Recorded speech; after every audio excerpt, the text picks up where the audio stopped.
these are my friends. Come along with me, see how the story ends. Welcome back to another episode of the Professional Hippies podcast. We have an awesome guest on today, good friend of mine. I mean, I've hired him numerous of times. He's probably the best photographer and filmmaker that I know personally, and I know he's blowing up. I think he just started a company out in LA. Tom Powell, welcome to the Professional Hippies podcast. How you doing? How you doing? Thanks for having me.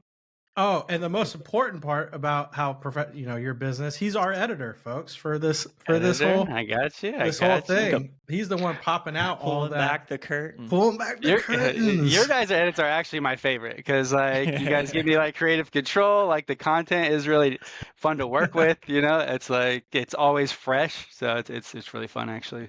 Versus like I have another gig where it's like the Salty Mermaid, where we're doing like this like 40+ boat party advertisement thing. It's just like.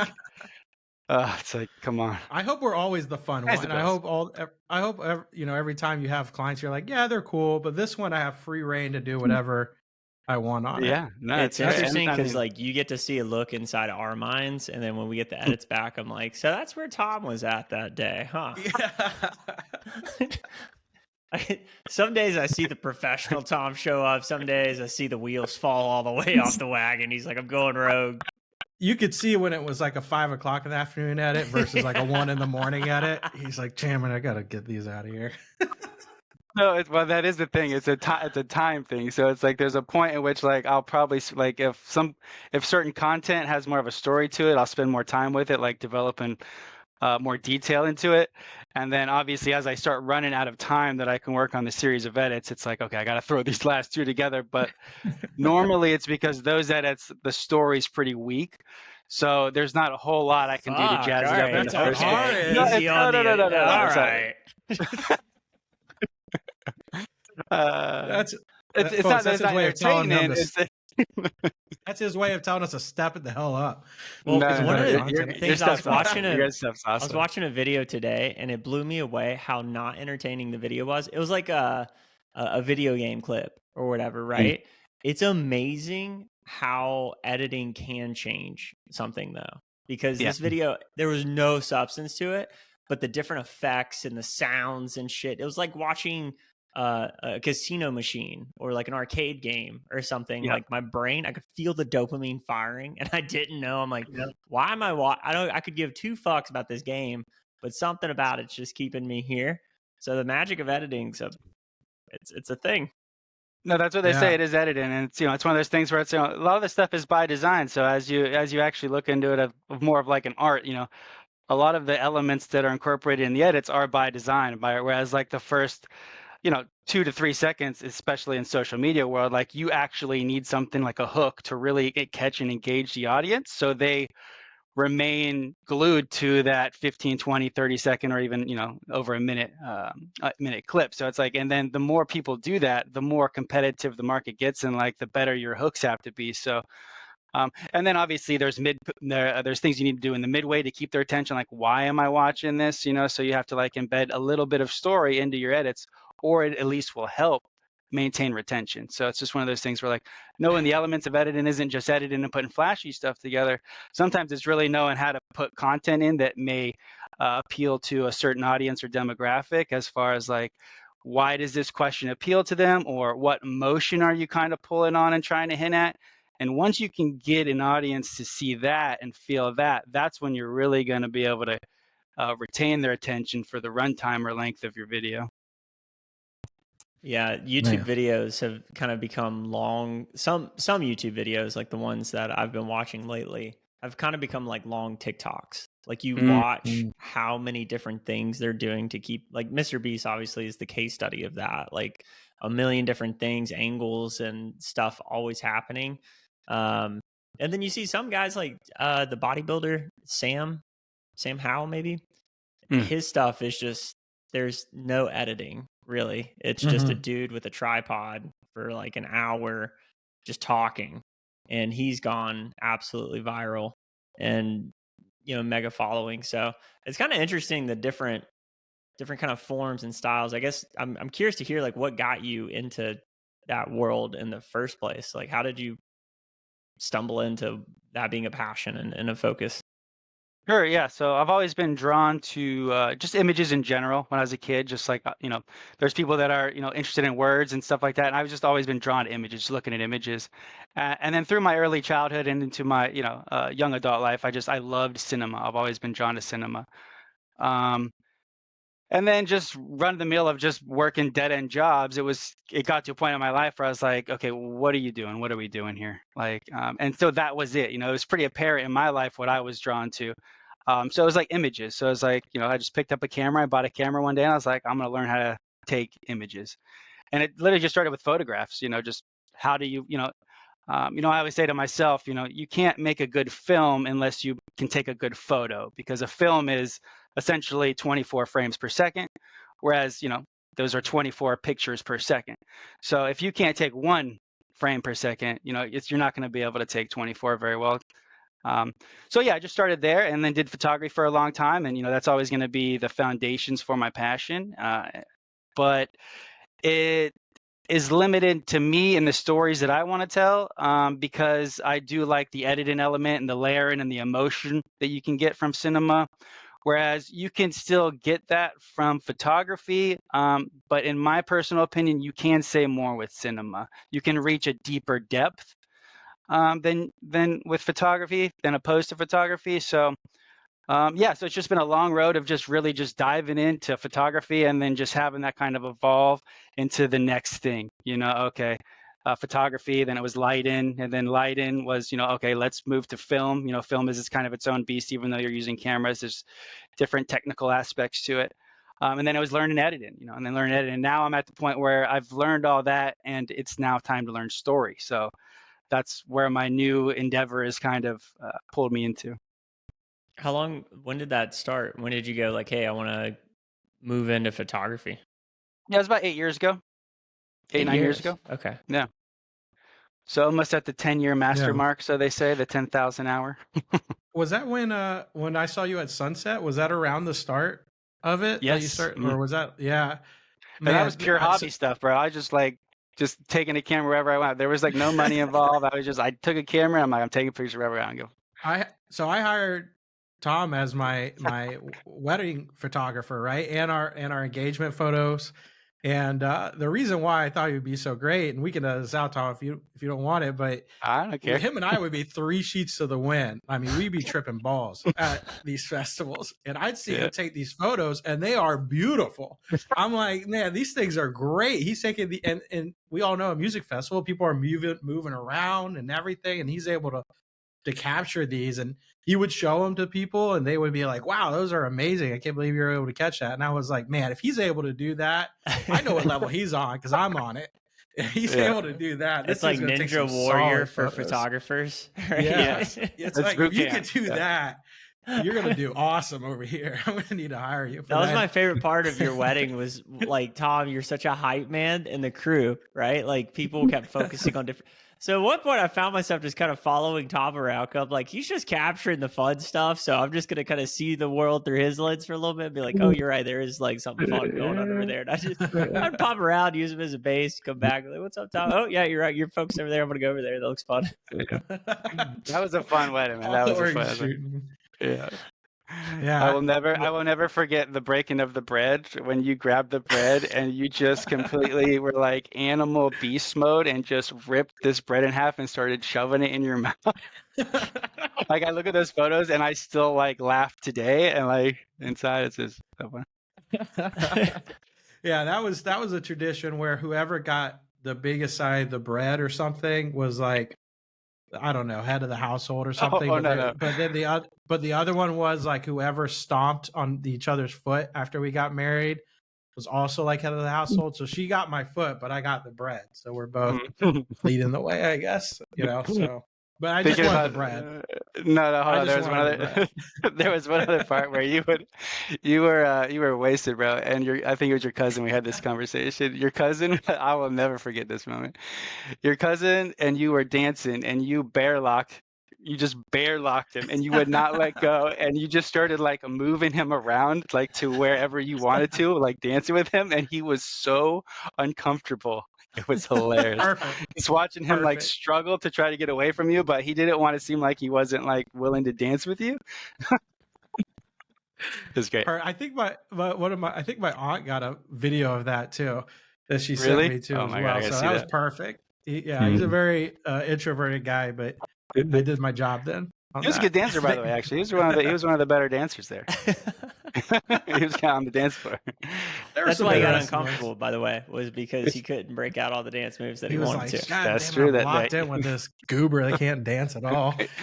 Hold me back, and then in the background, me he's, back, dance cousin." with me. Yeah, yeah. Da-da-da-da-da-da-da-da. The ego was Yeah. like, bro, I'm not like this. Yeah.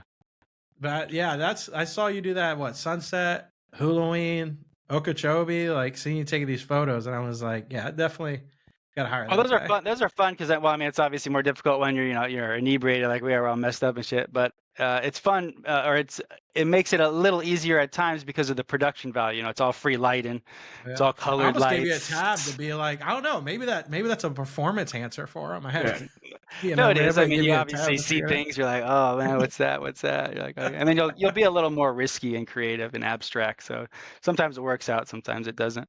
And like Colton was saying, like wherever you pointed the camera seemed like the fun. It seemed like when you were doing your work, the videographer was following you. Usually I feel like it's the opposite, but the videographer was following you everywhere you went to make sure everything got captured. Yeah, that was Drew. We had talked about it before a little bit. We had discussed it. And not that I was more experienced by any means, but I think I may have just, the way I was directing a lot of the movement and the pictures, just the people and posing them and stuff like that. I think I was just more comfortable doing it. So it was just better for me to make sure that, I was kind of just taking point on it.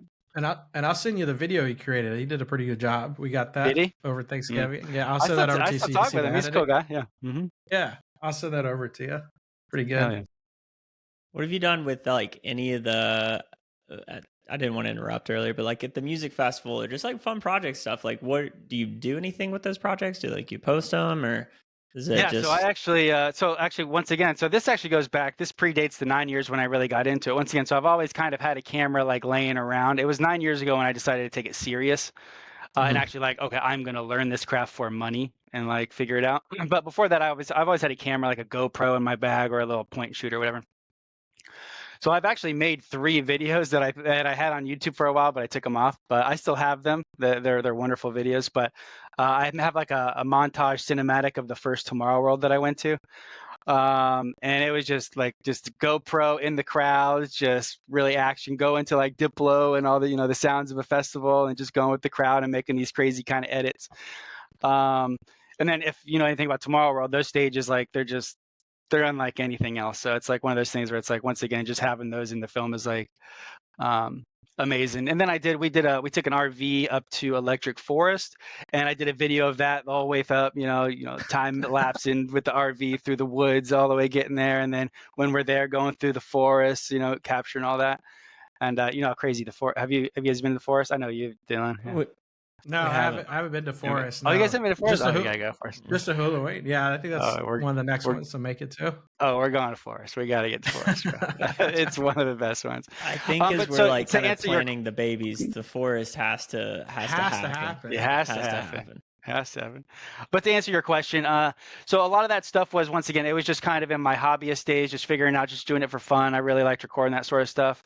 As far as working those venues and events, when I was in the scene more heavy, it was definitely something that was on my radar, but it just got to a point where what I really wanted to do wasn't that scene. Not that I'm not really in the scene as much as I was, and I still always love the scene and enjoy the scene, but having grown away from the scene, I just wouldn't be a place where I would want to like have my business be centered in.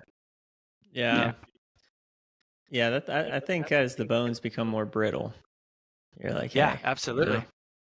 I mean, when you start out, when you're young, you're at that, that what do they call it? That cue dance, that cue overdose. yeah. That boom, boom, boom, boom. You're like in that, and then by 5 years later, you're in house. You're like, I just like house, bro. I'm chilling.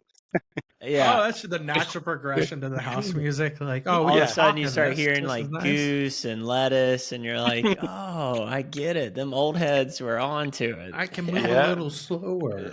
Yeah. That That's hula it. hoop's taking on some new interest. Yeah.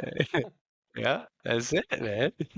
That's awesome. It's cool that seeing your your progression too of you've enjoyed photography, but you want more creativity, and so now you're moving into film. You just started a company, didn't you, Mhm. with some other partners? Yep. So it's called Nuwave Productions, and honestly, it was just one of those synchronistic moments where like everything came together, and it was like, is this like really actually happening? Like it was just so on the spot. And it was, my partner Drew. He was also a freelance videographer, and I was videography and doing photography.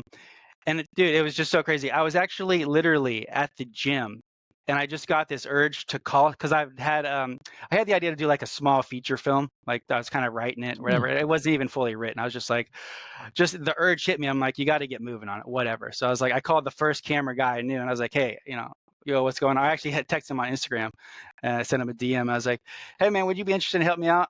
Do a little feature film. Blah, blah, blah. And next thing you know, he calls me like I'm at the gym, so I pick up the phone, and we start bullshitting. And he was like, funny that you just texted me. He's like, I got a project coming up in a week and a half, and I may need some help on it. And he's like, would you be interested to maybe come aboard and kind of help? I was like, sure, yeah, whatever. And he gave me the rundown on it.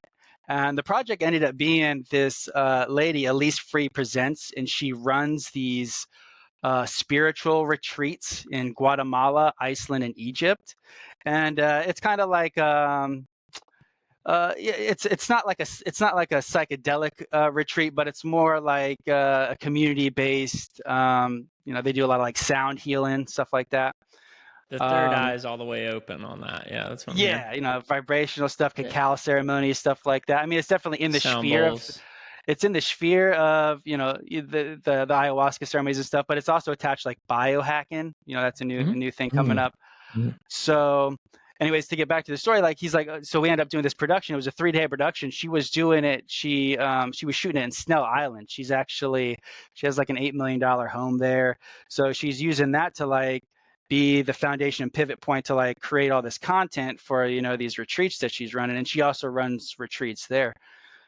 So we're like, cool. And so he's been doing some stuff, and he's had some gear, but me being just such an enthusiast, I had gear that I never even used before. I've got like lights and light C stands and multiple lights and different cameras and diffusion and just all this crazy stuff that I've used in practice or in like my home just screwing around with, but I've never used on a shoot. So I was excited to bring this stuff into a shoot. So I'm like, whatever, put it all in the car, let's go. Day of the shoot. And we didn't do any pre-production or anything. He just told me that they want some testimonials in the house. And so we just went in and we shot for 3 days. We did like 9 testimonials of her and all of her friends and some of the people that had gone to her retreats, and did some B-roll of the home and put together a really nice edit. And at the end of it, it was just one of those things where it's like, this is a thing. So we need to just kind of run with this. And then to just finish off the story, we ended up getting some more clients, and to the point where the niche that we found in our market is, we started as a production company, but production companies, at least in my experience, or even photography, it's hard to get retainer clients, because once you shoot an event for somebody, like who knows when the next event is going to be. So now it's like, okay, now I got to hit the SEO and the advertising and how am I getting the next client and all that. Well, we're kind of doing a beginning to end in our company where we'll actually do the production of the content for you, but we'll also distribute the content through your social media avenues. And we're finding that people really like that because they can just come right to us. They don't have to go through multiple companies. It's a one-stop shop and video production and creation and distribution. Nice. Yeah, that's what we all want, right? It's like, hey, how can you streamline the process? And also, it sounds like my big takeaway from there is, hey, the spiritual retreat business sounds like it's popping. Popping, dude. I mean, we need it. Everyone needs it. Everyone's so traumatized and they don't know what to do with it. Religion's been ripped from us for a good reason, but nonetheless, it did have some value in there. So it was like no one's getting that soul healing anymore. So it's like everyone's searching for it.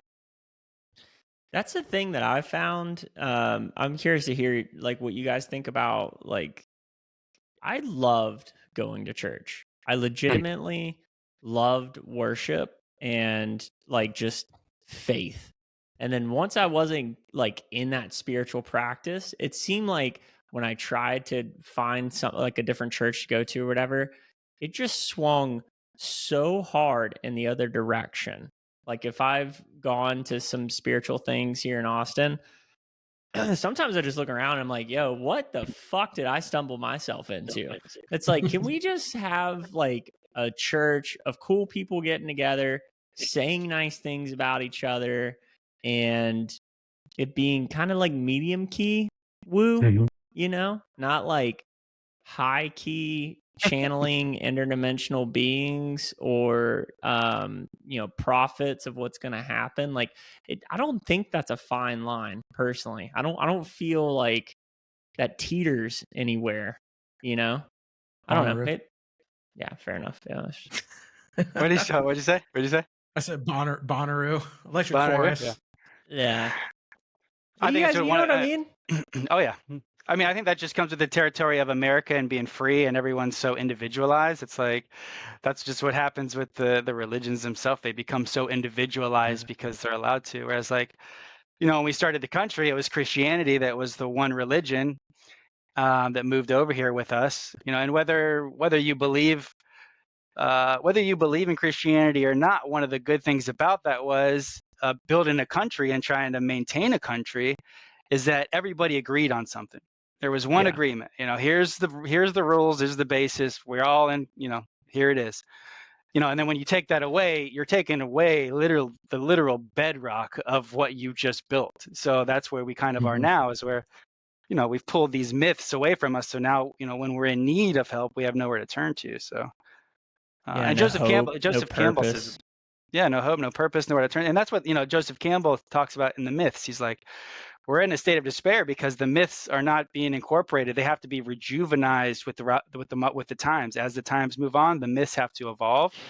And since we've destroyed the religions that were essentially the purveyors of myths, that, you know, that deeper wisdom and truth isn't there to support you when you do fall off the path. You know, back in the day, you know, and this is talking in terms of reading the myths in the you know, in the metaphorical sense, not in the literal sense. You know, you can get lost in those terms. You know, the metaphor meaning it's speaking to your psychology more so than, you know, the God is actually, you know, shooting lightning bolts down from the sky.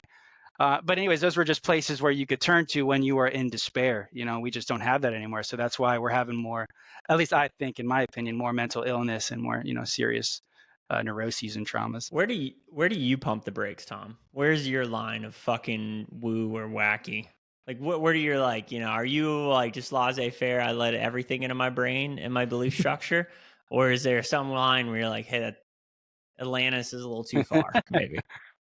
No, I believe, you know, so this is just that weird thing. I mean, I believe I'm one of those weird guys, man. I believe this is a simulation to a degree. So I know that's a weird thing. That's like a trendy thing coming around right now. But, and when I say simulation, that's just the modern day term for it. You know what I'm saying? This isn't new. This isn't a new idea. You know, the ancient Hindus called it Maya. The Toltecs called it, you know, the Matote. So I'm just falling into that belief that this is all kind of this imagination of imagination imagining itself. And we're just that, you know. So when it comes, so to answer the question, when it comes to like all this kind of craziness, you know, to me, it's just imagination. It's just the universe expressing itself and all of its, yeah, its weirdness. So, but yeah, I mean, but with that said, I mean, I have my own lines that I draw. Like, I don't let things into my sphere that are going to disturb my like routine or my life, because I have my own rituals and routines that structure me and keep me capable of, you know, doing the things I want to do. Whereas, like, you know, 10 years ago, I was a wild animal with, you know, no discipline and, you know, just self-serving, self-interested. And so I have to make sure that self doesn't enter myself again, because, you know, it could jeopardize everything I have. And by doing that, I have to keep out anybody else who may bring that into my sphere. So, but I don't judge those people because I was those people, you know, so it's like. Did you have a crack habit at one point? That's what that kind of sounds like. No. Well, you know, we could. No, I was I was an addict, pretty much. Yeah, I would say an addict. I was about to But say, I was, this sounds like this. It comes with house music. That's what comes with house music is the I mean, repetitiveness. there's you get into partying and Yeah. there's addicts, you know. It's all, no. you Well, I know, was the worst kind of it's addict. fun. I wasn't the addict that did it every day. I would just go bonkers for 3 days straight, and then I wouldn't do anything else for like 2 weeks. But they say that's the You're worst not type even of. a functioning member of society. You just That's drop it. off. Just Yeah, drop you're not off. paying taxes. You're just on a mattress Yeah. somewhere. That's Well, if they it. see you only on the weekdays, that's normal. You know, it's Yeah. not that big of a deal. That's true. Yeah. Hey. No, I just get. I'm just if once I one little sip of alcohol, bro, I'm gone. I'm like going, bro. 2 days, whatever. What do you got? I need that Electric Take it. Forest. I need that Tom at Electric Forest right there. Well, that's why I go to festivals. That's where I can release that animal. Like he's like That's caged why in this we like go to atmosphere. That's why we go to festivals. Our friends all know that as soon as Colton and I get together, we don't know where the end is at. You got to until release that Monday energy. morning. It builds up. Yeah, if that energy builds up, bro, you got to get it out somehow. There's definitely healthier ways to express that, Dylan. I mean, like, speaking for us, I'm somehow speaking to something that I hope comes back in the future. But it's true. It's like there's no shot I have that much pent up energy. And yet every time I'm in a place where like, hey man, no one's judging you, it's like my clothes come off so fast and the bad decisions come out even quicker. And then you fast forward 4 days and they're like, dude, have you slept? I'm like, I've slept 2 hours, but you should ask Dylan because I haven't seen. I'm pretty sure he's sleeping while he's eating that sandwich. I'm not sure. You should check in. Dylan sandwich is is an so good. animal, bro. Dylan, I could not hang with Dylan. Man, I love. It's so funny hanging out with people like that. They see us and they're like, "Do we need to check on them? Are they okay? Like, why are they driving us home right now?" We're making people breakfast and shit. They're like, did you guys sleep? Or like, dude, we've been waiting to play a game of poker since you guys went to Try bed. to get y'all up. Like, there's a set in an hour we got to make it to. But that's the beautiful thing about festivals too, is that like when you're there, like you can have that like those moments of straight crazy awkward weirdness because you're all cranked up and it's normal. You know, Yeah. like you can be in that uncomfortable kind of state, but you know, it's hard to describe in words. But being in those like those states, those high energetic states where you're all out of your mind. Where Yeah, like it was- FOMO's allowed and welcome. It's like it's Yeah. okay to have FOMO and like pursue it and just get it out of your system, right? Mhm. Yeah. Yeah, it was kind of like growing up in. I also grew up super religious, and it was always like no judgment zone here. Praise God and Jesus, and raise your hands, and it's okay to be weird like that, you know. So now, like, and I always thought that was so boring. I hated it so much. Like, I didn't want to do it, but I had to do it just because that was the world I was in, the bubble. And as soon as I got to college and getting like jobs and breaking out of this bubble, there was like a time period where there was like judgment, right? Like, oh, I don't know what the world sees me as except as this like very Christian white boy that like, oh, he's coddled or whatever, you know? So I didn't know what to even make of myself when I got in the world. And then I started going to these festivals and they're like, oh, it's a no judge zone. And you're like, I just put my hands up automatically, you know, just thinking that's what I had to do. But they're like, no, like just, it's okay, man. Just do what you want. And then I think from there, that's when things opened up doors of like, oh, I could just party with these guys and have fun and there's not going to be any issues. And so yeah, that's where that came from. Oh, there's a darkness to it. There issues can come from it. There's definitely a darkness there, There are especially so when you're many people I meet that came from a religious background that come from the same ideas, that are like I met one guy not long ago and he's fun dude to hang out with, but he was like, oh yeah, I went to like my college was like Christian Clearwater University or something like that. He's like, we mosh pitted to like Our House, the song. That was like their mosh pit song. And he was like, yeah, it was awful once I realized what I was in. Yeah, dude, some Christian rock, bring it down the house, baby. Yeah, Creed. Look, I don't care what anyone says. Family Force 5 is one of the hardest rock bands of all time. I'm gonna say Cutlass. Cutlass is a go too. But man, I remember Toby Mac. I went to a Toby Mac concert just because my dad wanted me to go to this Christian concert. I'm like, sure, let's go. And I didn't know who Family Force 5 was. Holy cow. We were mosh pitting in the church. And when Toby Mac came on, everyone was going, bring them back. Screw this guy. Bring them back out here. That was all we want. Those guys no one prepares you for that whole no judgment thing. And then you follow through on it. Like Austin and I were at a summer camp Christian, retreat or whatever. And the preacher's like speaking, into our hearts, barefoot, this whole kind of, worship thing. And he's like, and if you've had any ill thoughts about, someone, it's okay, apologize to them, make peace, whatever. And he says it a couple times. And so I'm feeling the Lord on my heart. I'm like, I got to make peace. So I go up to Austin. I'm like, I'm sorry, man. I still to this day remember the look Austin gave me, because he's like, what the fuck did I do? And I'm over here in my head like, God, that guy's an asshole. And I feel like I'm sinning because, I'm like, what is he about?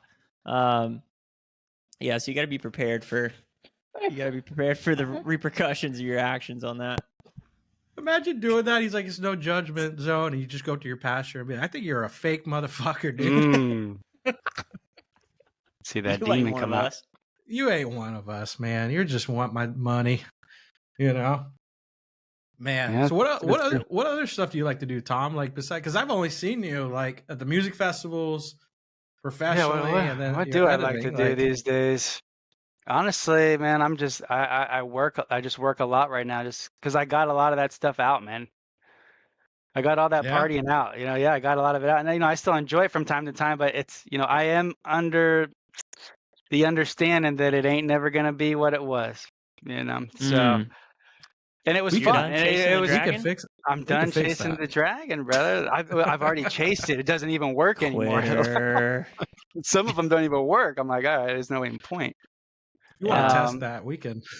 No, I mean, I still love, my game. I go to church every Sunday, and it's Fort DeSoto with some mushrooms. That's my church. And I do spend it in nature. So how is that? So, is that cool? Oh, it's beautiful, bro. You got to come down there, bro. It's more of like.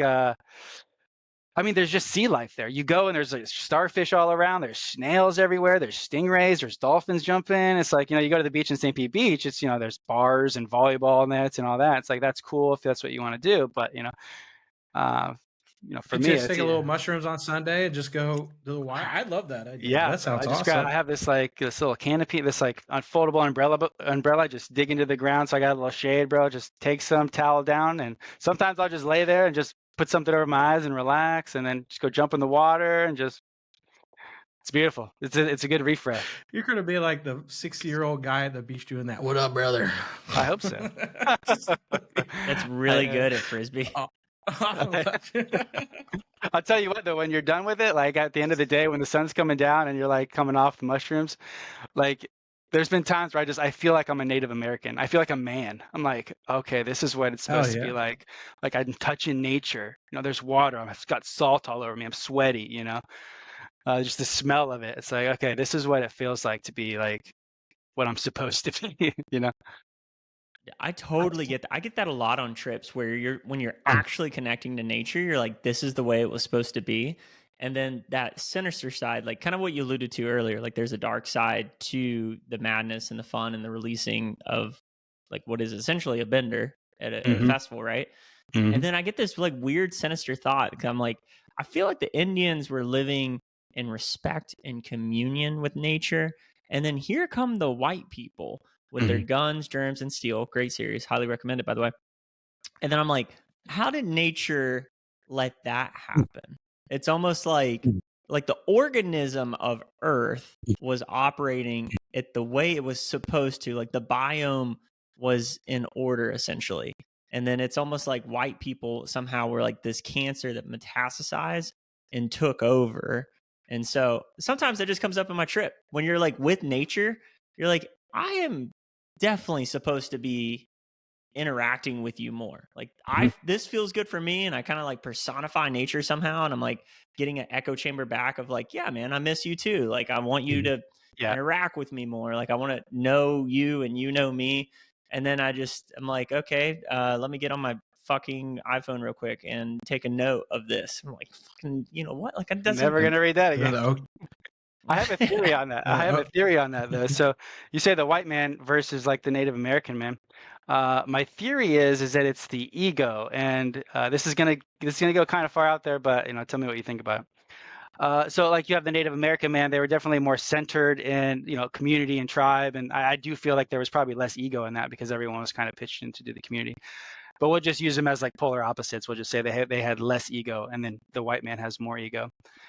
Individual, ego would be more individuality, more more identity, I guess is a better way to say it. More individual identity.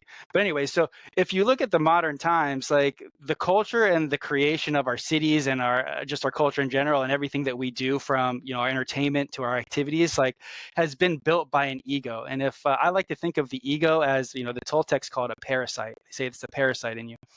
And what it is it's it is a living thing. It is like when you take mushrooms and you have an ego death, the ego does go away. It's gone. But then as the mushrooms start to wear off, that form, that ego starts to come back in and restrict, that connection that you had with nature. So it starts to come back in. I feel like the problem is we've allowed that parasite or ego to come in, and it's not only is it the dominant force that runs our awareness, because we're not using the tools to break free from it anymore. Psychedelics, right, is one of them. But the ego has created in every substructure of our society the foundations in which to support itself. So it is self-generating and perpetuating itself through the activities, through i.e. social media, through every system that's in our society is essentially been created to continue and fester and further the ego, in support of the ego. So it's only when we take these retreats and we take these psychedelic trips and journeys, when we break the ego apart, where then we see the truth and we go, oh wow, like none of that shit matters at all. But then like you said, when we go back into it, it's the ego gets its energy from it, so it puts that form right back around you when you get back into the culture, and it goes, nope, you're back here now in your mind. I don't know if that that's too far out there, but it's a polished thought, and I can appreciate that one. That one's been worked on. That has been worked out. That one's like, what does Joe Rogan say? It's like when you take mushrooms, a file gets created and it's put over here, and it's like, this is all your old shit. And this is all your old ego shit. And you can either go click on that file, open it back up, or you can like start anew. That's kind of what that reminds me of. The only part that I would maybe not disagree with, but like kind of side skirt or channel a different way, is I can see at times when the ego is a parasite, but I don't always think that the parasitic nature of the ego is the only way the ego presents itself, because that there's a drive in there, right? Sometimes we do things out of good ego, like wanting to better our health, right? Now, if it comes from a standpoint of vanity, right? Like I want to look good so people envy me, then that could be like the parasitic nature of ego, right? But then you could also say like, hey, I want to be in my best form so that I can protect my family. Like there's love in there, but also like I want to best someone else. Like that's a form of ego. Like if someone was to come at me and I need to protect myself or my family, there's a form of ego in even thinking that, like, why wouldn't everyone love me the way I love them, right? So there's probably a more articulate way to express that, but that helped me shift, because it's light and dark, right? The polarity that we try to ascribe life, and not really having reverence for the uncertainty and the gray. If we were to kind of like polarize, like the ego can't always be the light, right? But the light can't exist without the ego.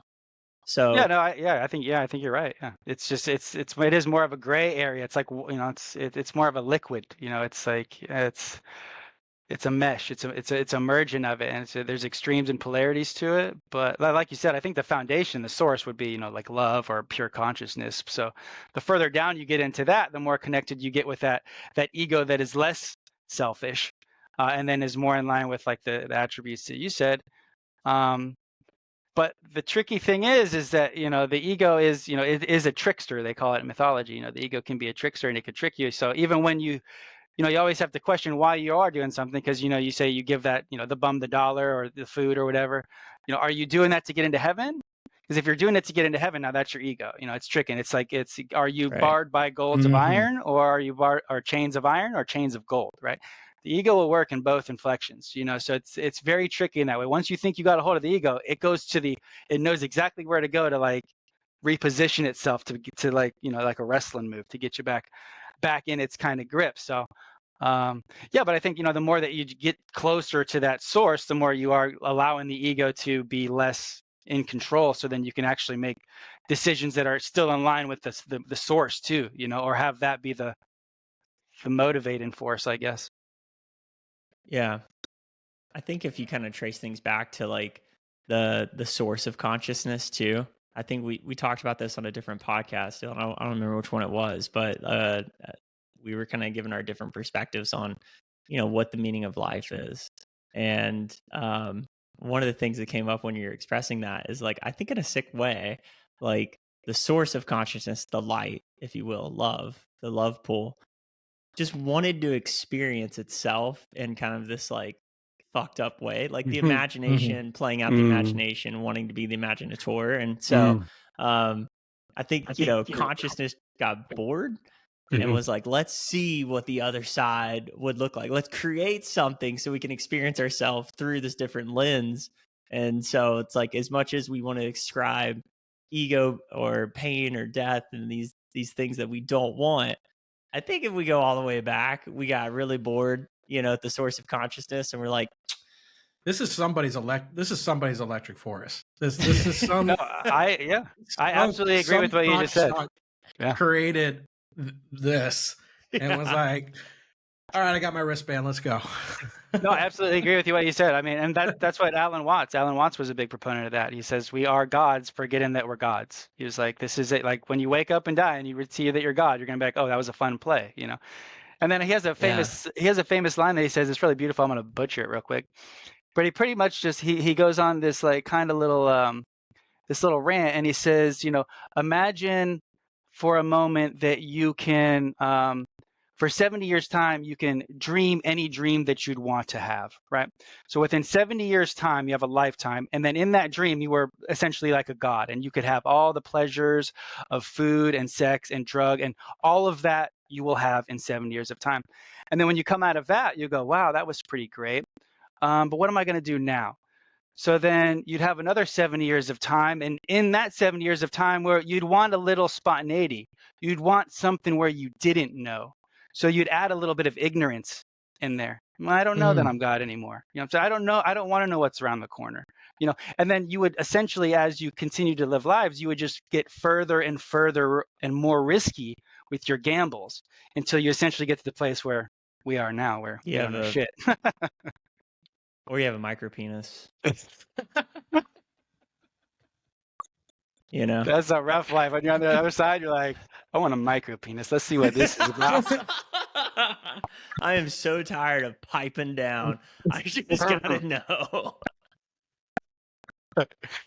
That's good. It's like the rich person that's like, yeah, I just want to live for a homeless person for a couple of days. Yes. You ever seen those people? It's the same thing. Like, they just want, yeah. They're just like, I'm going to live over here for a little bit. I mean, that's got to be like, that just resonates with me so deeply. Like that, I don't know if that's got to be the answer, but it feels like a really plausible, like you get everything you want and need, and then you get back and you're like, okay, like, what do you want your next soul contract to be? Like, what's the next experience you want to have? And it's like, fuck it, I just had this, like, that was as good as it can go. But let's see if we just run it back the other direction, what happens? Probably get spit out of that washing machine. You're like, okay, hey, you know what? Experience both ends now. Let's just maybe take a middle of the road so I can kind of be in a state of flux. That's why you give the homeless person $1. Because then when y'all switch, hopefully he'll give you $1 on the next go around. Do you ever give homeless people money and you're like, go get the good smack? Like you almost know for certain that money is going to drugs. I don't give it to him anymore. I can't. I don't give it to him. I've almost injured 2 bums. So no, I don't give. It's a rule now. I don't give them. Are you lacing your money with fentanyl? No, I used to give it'd be on the side of the road, and so they'd be on the side of the road, they're on a corner, and I'm stopped at like the red light or whatever. And I honestly, I would take too much time before I actually made the decision to give them the money. And on 2 different occasions, the light turns green, and I'm starting to put the money outside of the car while I'm moving. And one time, this guy was not even coherent. He shouldn't even have been awake on the road. this guy just ran out in the middle of the road. I was like, oh my God, like I caused that. And then it happened one more time, but not as serious. But now it's a rule. I'm like, I don't even. I'll give them food or something. God. Yeah. I'll give them food. If I Like got if they're beer in the car, I'll give them beer. Like I've given them a beer. They're always happy about that. Like, here you go, Yeah, they man. I love know what this that. is going to. Just here with I the think beer. we were in Denver. We just picked up some beer. Yeah, for- we were at Denver. And we gave homeless someone guy some was beer. wearing my college T-shirt, and we're in Colorado, and I went to college in Florida. I was like, dude, would you love to shotgun a beer? He's like, absolutely. I'm like, Please. yeah, I got a cold one for you, buddy. I've always thought about if you did just buy a ton of mushrooms, just go around town like, here you go. Have fun so with then it. the, What so would then happen? oh, sorry, go ahead. Well, I was gonna say if you gave the entire town mushrooms, and so you just like wait for the Bay News Psychotic 9 at breaks. 9 a.m. the next morning, like what's coming? No, I Yeah, would love that to film town's that. coming unhinged. Just get a helicopter. Let's see what happens. I mean, think about how picky you are with the people you want to trip with, right? There's a fucking reason behind that. And so if you gave a whole population, let's say you just gave, I don't know, sample size of like 100 people mushrooms, like a family reunion. You're back at a family reunion, a solid one. Everyone takes mushrooms. I want to be so fucking far away from whatever is about to unfold there. I would say a healthy majority of the American population, at least, I don't want to see the inside of their mind. Yeah, no. No. Well, it's something weird. You can feel the energy. There is. I mean, I know it's woo-woo to say it, but like when you are on mushrooms and you're around large crowds, like you can feel like the waves and shifts of energies of crowds. It is a thing. Like, it does happen and occur. So it's 100%. like. In that expectation, though, if there's an expectation that 100 people are already like everyone knows they're going to be taking these mushrooms, you could quickly become a leader of a cult pretty quickly. Within a 4-hour span. You could start it, create it. You first go after the people that don't know what they're doing. You're like, it's okay, just follow me. You got to start with the folks that are open to doing it but have never done it. Exactly. And you're like, 45 minutes later, you are covered in gold, sparkling, and saying, I am delivered. I will be your grace. Any water I need is coming right my way. Then the tough ones are the ones that are like you. And then you're like, free you thinkers. and I that know where to go. And you're like, hey, look, man, I've already got 75. You've got 14. Let's combine, but you're going to become like VP in this, all right? How would you like to be the general of my cult? I need a general manager, really, if you can help me out. Our accounts receivables are fucked. We really need to get more money out of this cult. So I'll lead them. Right at the end, when everyone's all their brains are starting to come back, there's like 30 minutes left. You just slowly dip away. And everyone goes, what the fuck was that? Yeah, you just dip out. Where's our leader? Who was that guy? Was there somebody here? And you just hear, mayonnaise. You just slowly have that in the background. You guys see that Wild Country about Osho? Yeah. Oh, wait, which one? Wild Country with Osho.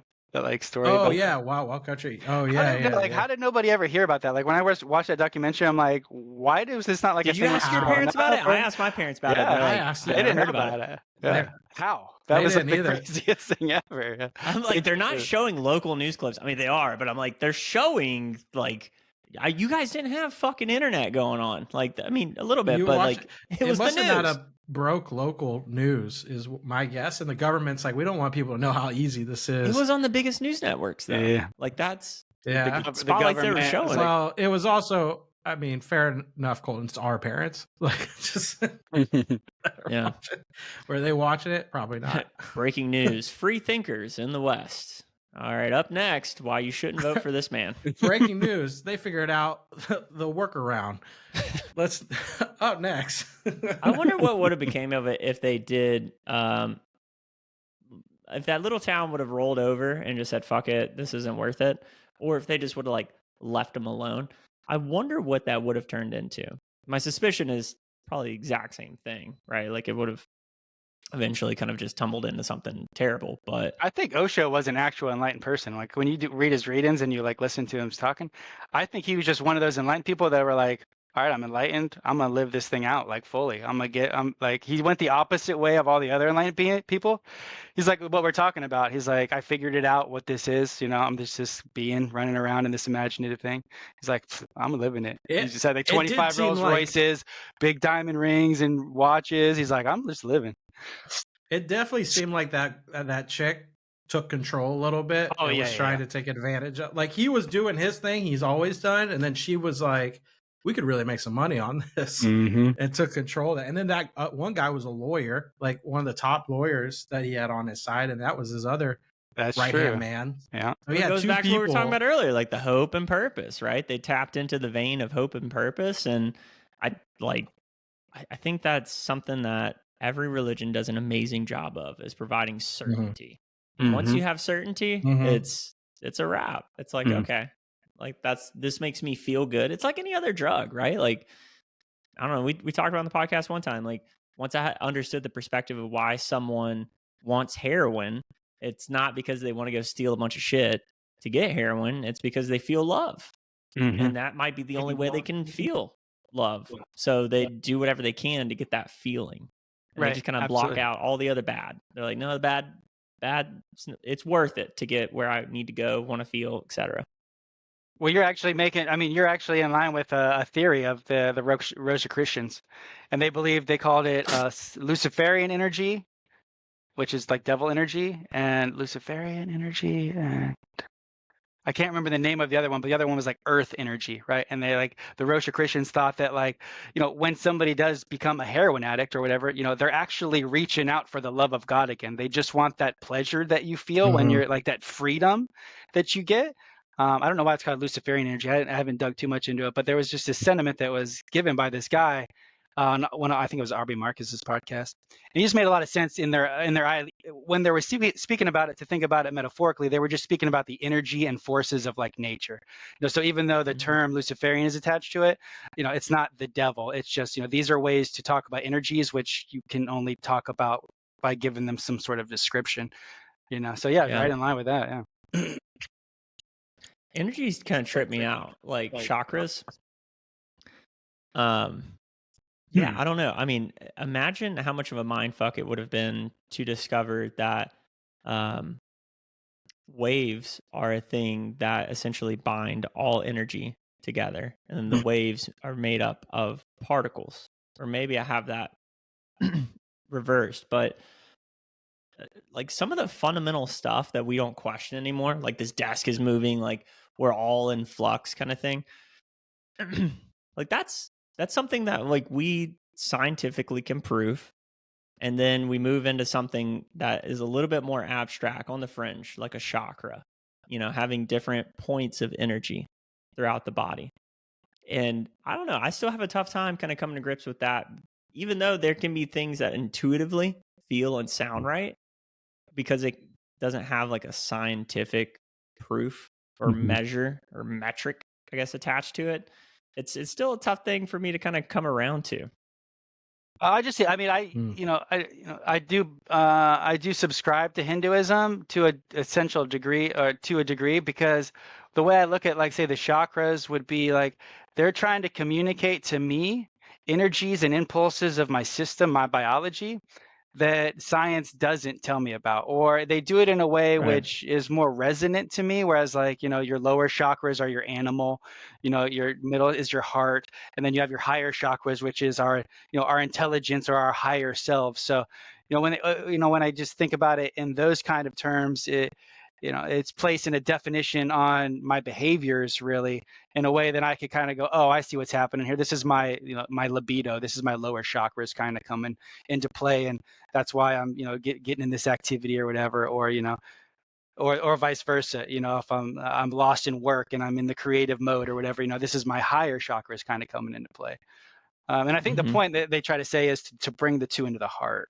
I mean, enlightenment, it comes out of the top of the crown or whatever, but they say it's very hard though to get there. Nobody really gets there. You have to really. I don't know. I might be pushing it. Isn't that why like house music does so good for so many people? Because of it's like the repetitive beat is matching like a lot of the waves and pulses that you're putting off yourself. I can see Like that. a resonance frequency or something, right? Yeah, yeah. And everyone kind of like, it just feels good to listen to that music, and you're like, what is that? And you can still.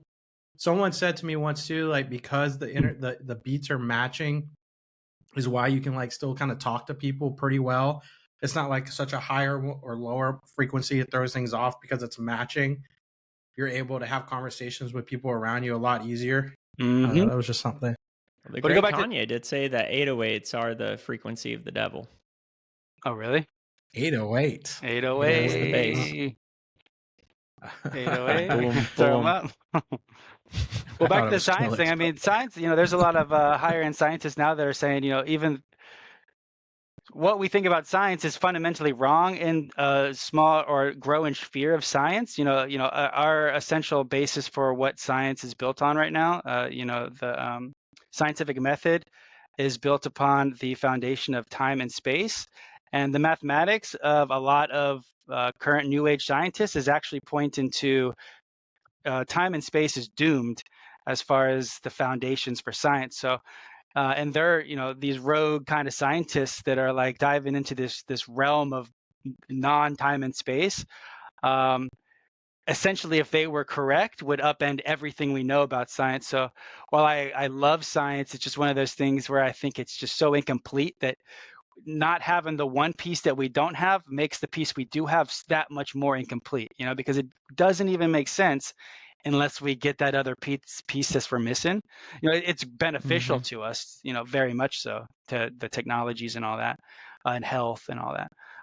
But for the understanding of what's actually happened here, we're like missing like a really big part. And when we do find that big part, I feel like the part we know now is going to be like, oh, we got it. That was just wrong. Well, it's like the Bob Laser, I think Bob Laser, I think the guy that was that the guy's engineer awesome. that was able to go study the engines, and then there was the Tic Tac that the Air Force or the Navy was picking up, and he was able to describe the engine they're using, but that engine does not match anything that we know of when it comes to physics. It's like, what do they know that we don't know that's able to create that? What's the part that's missing? And I 100% agree with you. I was just thinking about that the other day. Is like, when we get that piece, is it going to add to what we have, or is it just going to absolutely blow out of the water what we have, right? Like, it's kind of like the black hole theory, or it's like when people thought the world was flat, I mean, people still do, but before the globe, that completely blew up what everyone thought of when everyone realized there was